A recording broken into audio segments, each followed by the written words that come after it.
દોસ્તો, આજના આ ખાસ અને વિગતવાર વિશ્લેષણમાં આપ સૌનું સ્વાગત છે. આજે આપણે ધોરણ 11ના અંગ્રેજી વિષયના એક અત્યંત રસપ્રદ અને રમૂજી પાઠ પેપર ધ ફેન્ટમ પેટ પર ચર્ચા કરવાના છીએ. આ માત્ર એક વાર્તા નથી, પણ એક એવી મજેદાર ઘટના છે જે આપણને ખૂબ હસાવશે અને સાથે એક મોટો બોધ પણ આપશે. તો ચાલો સીધા જ પાઠમાં ડૂબકી લગાવીએ અને એક ફકરાને બારીકાઈથી સમજીએ. આજના આપણા સેશનની રૂપરેખા કંઈક આવી રહેશે. પહેલાં આપણે બાતરોને મળીશું, પછી વર્ગખંડના એ ઘોંઘાટિયા વાતાવરણમાં જઈશું, ત્યારબાદ પિયાના એ મોટા જૂઠ વિશે જાણીશું, પ્રિન્સિપાલની ઓફિસમાં થયેલી ધમાલ જોઈશું, અવિકની ચતુરાઈ સમજીશું અને છેલ્લે પરીક્ષા માટેના સૌથી અગત્યના મુદ્દાઓ પર નજર કરીશું.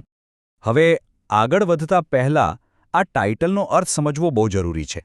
આ ફેન્ટમ વળી શું છે? જુઓ, એક હોય રિયલ એટલે કે વાસ્તવિક પ્રાણી, જેને આપણે જોઈ શકીએ, રમાડી શકીએ, જેમ કે આપણા ઘરની આસપાસ ફરતો કોઈ કૂતરો કે બિલાડી. પણ ફેન્ટમ એટલે સાવ કાલ્પનિક, એક એવો આભાસ જે હકીકતમાં છે જ નહીં, માત્ર મગજની એક કલ્પના. આપણી આખી વાર્તા એક એવા જ પાળતુ પ્રાણીની આસપાસ ફરે છે જેનું હકીકતમાં કોઈ અસ્તિત્વ જ નથી. ઇન્ટરેસ્ટિંગ છે ને? તો ચાલો સૌથી પહેલાં આ વાર્તાના મુખ્ય પાત્રોનો પરિચય મેળવી લઈએ. આ નાટકમાં મુખ્યત્વે 4 પાત્રો છે જે આખી વાર્તાને આગળ વધારે છે. સૌથી પહેલાં છે પિયા, આપણી મેઇન કેરેક્ટર, જે મિત્રોના દબાણમાં આવીને એક જબરદસ્ત મોટું જૂઠ બોલી મારે છે. બીજું પાત્ર છે અવિક, જે પિયાનો મોટો ભાઈ છે. આ ભાઈ બહુ સ્માર્ટ અને હાજર જવાબી છે, જે પોતાની બહેનને મોટી મુશ્કેલીમાંથી બચાવશે. પછી આવે છે મિસિસ ચાવલા, એટલે કે ક્લાસના ટીચર, જેઓ વર્ગમાં શાંતિ જાળવવાનો સતત અને બિચારા નિષ્ફળ પ્રયાસ કરતા રહે છે. અને છેલ્લે આપણા ઉત્સાહી પ્રિન્સિપલ સર, એમનો અતિશય ઉત્સાહ જ પિયા માટે સૌથી મોટો પ્રોબ્લેમ બની જાય છે. હવે વાર્તાની શરૂઆત થાય છે વર્ગખંડના એ ભયંકર ઘોંઘાટથી. વિચારો કે એક ક્લાસરૂમ છે અને શિક્ષક હજી આવ્યા નથી. શું હાલત હોય? બસ એવું જ કંઈક અહીં છે. પહેલા જ ફકરામાં લેખકે વર્ણવ્યું છે કે ક્લાસમાં અવાજનું લેવલ એકદમ હાઈ છે. છોકરાઓ બૂમાબૂમ કરી રહ્યા છે, એકબીજા પર કાગળના ડૂચા અને પેન્સિલો ફેંકી રહ્યા છે. એકદમ મેક્સિમમ કેઓસ જેને કહીએ ને, એવો માહોલ છે. મિસિસ ચાવલા ક્લાસમાં પ્રવેશે છે, સ્માઇલ સાથે ગુડ મોર્નિંગ ચિલ્ડ્રેન કહે છે, પણ કોઈ સાંભળતું જ નથી. ધમાલ તો ચાલુ જ રહે છે. જેવી મિસિસ ચાવલા માંડ શાંતિ કરાવે છે કે તરત જ આજના ટોપિકની જાહેરાત કરે છે. ડોમેસ્ટિક એનિમલ્સ એટલે કે ઘરેલું પ્રાણીઓ. બસ આ સાંભળતા જ આખો ક્લાસ જાણે બળવો પોકારે છે. છોકરાઓ સીધી જ બૂમો પાડે છે કે મેડમ, આ તો બહુ બોરિંગ છે. આ તો અમે પહેલા ધોરણમાં ભણતા હતા. કંઈક નવું કરાવો ને, ચાલો પિકનિક પર જઈએ. કોઈને ભણવામાં રસ નહોતો. એટલે ટીચરે એક સ્માર્ટ આઈડિયા લગાવ્યો. તેમણે કહ્યું કે સારું, આપણે આને થોડું રસપ્રદ બનાવીએ. ચાલો તમારા સૌના ઘરે જે પાળતુ પ્રાણીઓ છે એના વિશે વાત કરીએ. અને અહીંથી જ કોણ ચડિયાતું છે એની જાણે એક રેસ શરૂ થઈ જાય છે. ટીચર વારાફરતી બધાને પૂછવાનું શરૂ કરે છે. સૌથી પહેલાં શમાનો વારો આવે છે. શમા બહુ વટથી કહે છે કે મારી પાસે દુર્લભ એવા અંગોરા સસલા છે, જેની રૂંવાટીમાંથી તો સ્વેટર બને છે. પછી રૂહાન ઊભો થાય છે. રૂહાન વળી એનાથી એક ડગલું આગળ. એ કહે છે મારી પાસે દુનિયાનો સૌથી ખતરનાક રોટવીલર કૂતરો છે, જેનું નામ મેં કિલર રાખ્યું છે. ત્યાર પછી એક બીજો વિદ્યાર્થી ડંફાસ મારે છે કે મારી પાસે તો જોડિયા પર્શિયન બિલાડીઓ છે, સિલ્વર અને ગોલ્ડ. મતલબ કે ક્લાસમાં જાણે પોતાના મોંઘા અને રેર પ્રાણીઓનું પ્રદર્શન ચાલી રહ્યું છે. દરેકને પોતાનું પ્રાણી બેસ્ટ સાબિત કરવું છે. અને આ જ હરીફાઈની વચ્ચે શરૂ થાય છે પિયાનું એક કાલ્પનિક જૂઠ. હવે વારો આવે છે પિયાનો. ટીચર પિયાને ઊભી કરે છે ત્યારે આખા ક્લાસમાં એકદમ શાંતિ છવાઈ જાય છે. પિયા બિચારી બહુ શરમાળ છે. ક્લાસના અમુક છોકરાઓ તરત એની મજાક ઉડાવવાનું ચાલુ કરી દે છે કે અરે, પિયા પાસે તો પેલો ઘરડો શેરીનો કૂતરો છે જે માંડ ચાલી શકે છે. આખો ક્લાસ ખડખડાટ હસી પડે છે. વિચારો એ સમય પિયા પર શું વીતતી હશે.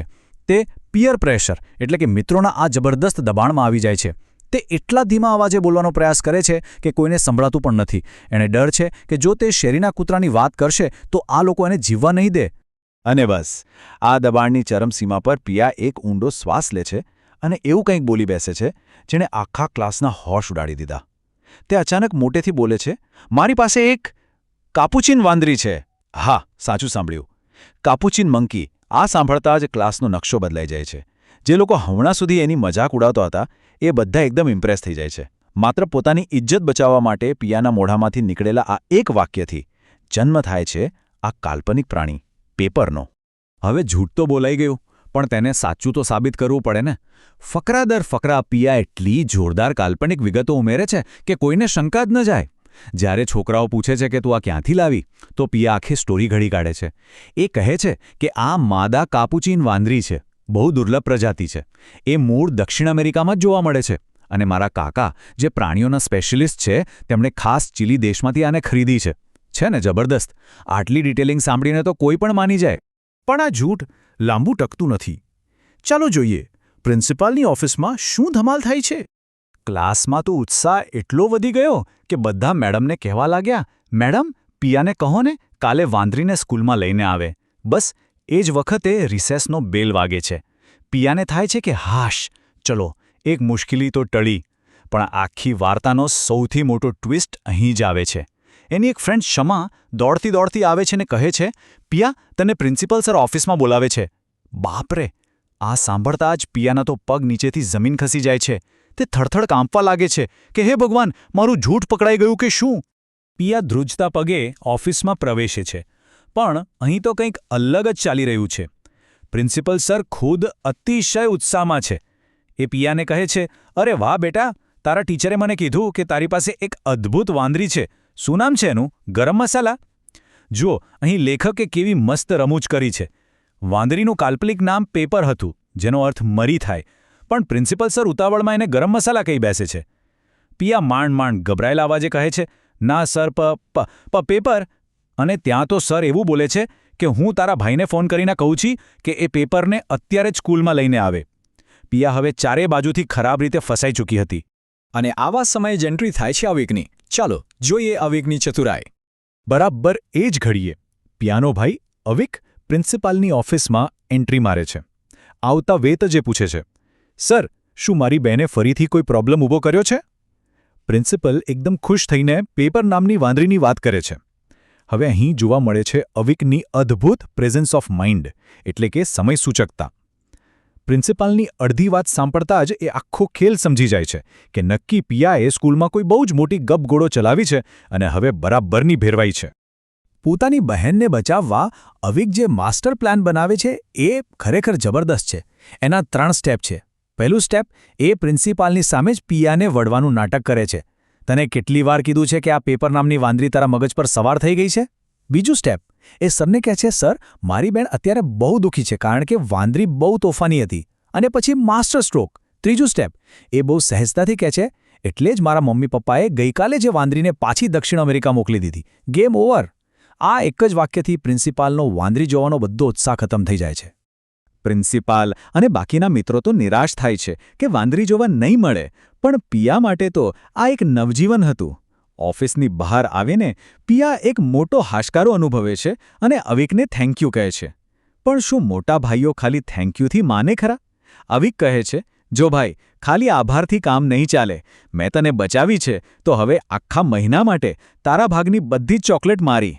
ભાઈ બહેનના સંબંધનું આ એકદમ વાસ્તવિક અને રમૂજી ચિત્ર છે. બહેનને બચાવી તો લીધી, પણ લાંચ તો જોઈએ જ ને. વાર્તા તો પૂરી થઈ ગઈ, પણ હવે વાત કરીએ પરીક્ષામાં કામ લાગે એવા અગત્યના મુદ્દાઓ અને શબ્દભંડોળની. આખા નાટકમાં પિયાનું મનોવિજ્ઞાન કેવી રીતે બદલાય છે એ સમજવું બહુ જ જરૂરી છે. શરૂઆતમાં જ્યારે ક્લાસ ચાલી રહ્યો હતો ત્યારે એને કોઈ જ ટેન્શન નહોતું, પણ જેવું મિત્રોનું દબાણ આવ્યું, મૂંઝવણ શરૂ થઈ ગઈ. જૂઠ બોલીને સૌને ઇમ્પ્રેસ કર્યા પછી થોડો કોન્ફિડન્સ આવ્યો, પણ જ્યારે પ્રિન્સિપાલની ઓફિસમાં બોલાવવામાં આવી ત્યારે તેનો ડર અને ગભરામણ, એટલે કે ટેરર એન્ડ પેનિક, સાવ ટોચ પર પહોંચી ગયા હતા. અને છેલ્લે ભાઈના આવવાથી એકદમ રિલીફ મળી. આ ગ્રાફ બતાવે છે કે એક નાનકડું જૂઠ માણસને કેવી માનસિક પીડામાંથી પસાર કરી શકે છે. આ પાઠમાંથી કેટલાક અગત્યના અંગ્રેજી શબ્દો પણ નોંધવા જેવા છે જે પરીક્ષામાં પૂછાઈ શકે. પહેલો શબ્દ છે કેઓટિક. કેઓટિક, જેનો અર્થ થાય છે અત્યંત ઘોંઘાટવાળું કે અસ્તવ્યસ્ત, જેવું શરૂઆતમાં ક્લાસરૂમનું વાતાવરણ હતું. બીજું છે ફિયર્સ. ફિયર્સ એટલે હિંસક અથવા ડરામણું, જેવો પેલા રોહનનો કૂતરો હતો. ત્રીજો શબ્દ છે ઇનઓડિબલ. ઇનઓડિબલ એટલે સંભળાય નહીં તેવું ધીમું. પિયા ડરના માર્યા બહુ ધીમું બોલી રહી હતી ને, એના માટે આ શબ્દ વપરાયો છે. અને ચોથો છે શિફ્ટ. શિફ્ટ એટલે વહાણ દ્વારા કે બીજે ક્યાંક દૂર મોકલી દેવું, જેમ અવિકે વાંદરીને મોકલી દીધી. પરીક્ષાની દૃષ્ટિએ આ પાઠના 3 મુખ્ય મુદ્દાઓ તમારે ખાસ યાદ રાખવાના છે. પહેલું, પિયર પ્રેશર એટલે કે મિત્રોનું દબાણ. પિયાનો કોઈ ખરાબ ઇરાદો નહોતો, પણ એ માત્ર બીજાઓને પ્રભાવિત કરવાના દબાણમાં જૂઠ બોલી ગઈ. બીજું, પ્રેઝન્સ ઓફ માઇન્ડ એટલે કે સમયસૂચકતા.